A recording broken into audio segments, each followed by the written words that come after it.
আসসালামু আলাইকুম ওয়া রাহমাতুল্লাহি ওয়া বারাকাতুহু।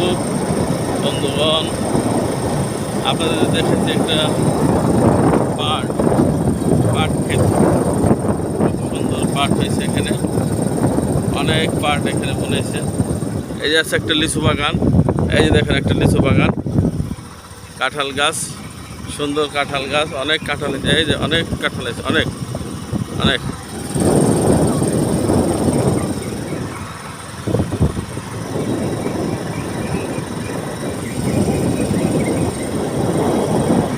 সামনে আছে একটা মসজিদ, সুন্দর বাড়ির সাথে একটা মসজিদ। এই যে একটা বাড়ি করেছে, বাড়ির সাথে মসজিদে যে কাঁঠাল গাছ, এই যে পাট ক্ষেত, এই যে আছে একটা বট গাছ, অনেক বড় বট গাছ। সবাই ভালো থাকুন, সুস্থ থাকুন, সুন্দর সুন্দর যেন ভিডিও দিতে পারি সেই কামনা করে বিদায় নিচ্ছি।